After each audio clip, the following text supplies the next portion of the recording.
Tell us what you liked about the president's speech first. Well, I think he made a good point that atrocities occurred, that there was something awful that happened, the gas attacks. You can't watch them without having a great deal of sympathy for the people. But I guess my first response to that is, well, gosh, the guy who did this deserves death. I mean, the death penalty for killing civilians. Bashar al-Assad. Yeah, but I mean, the president's plan is to leave Assad alone. Well, do you think he should go in there and try to kill him? Well, the thing is that I think his plan, though, is to spare Assad, to leave the regime in place.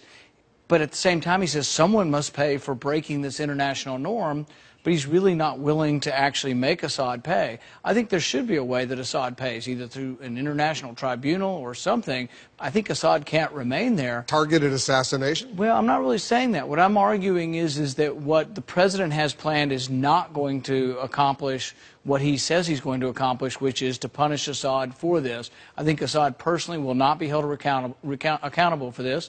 I also think that even if the diplomatic solution occurs, that he still may not be accountable because it may still leave him in place. You hope that this Russian initiative works, right? I do. I think that the military option, it has no clear military objective. I think if we bomb Assad, I think it'll be more likely that the country becomes more unstable, refugees become worse, perhaps Israel gets attacked. And I think also the real danger to bombing Assad is that the chemical weapons may become loose within the country and may be taken over by either terrorists or al-Qaeda. Because the president has a different analysis. Let me play a clip from what we just heard from the president.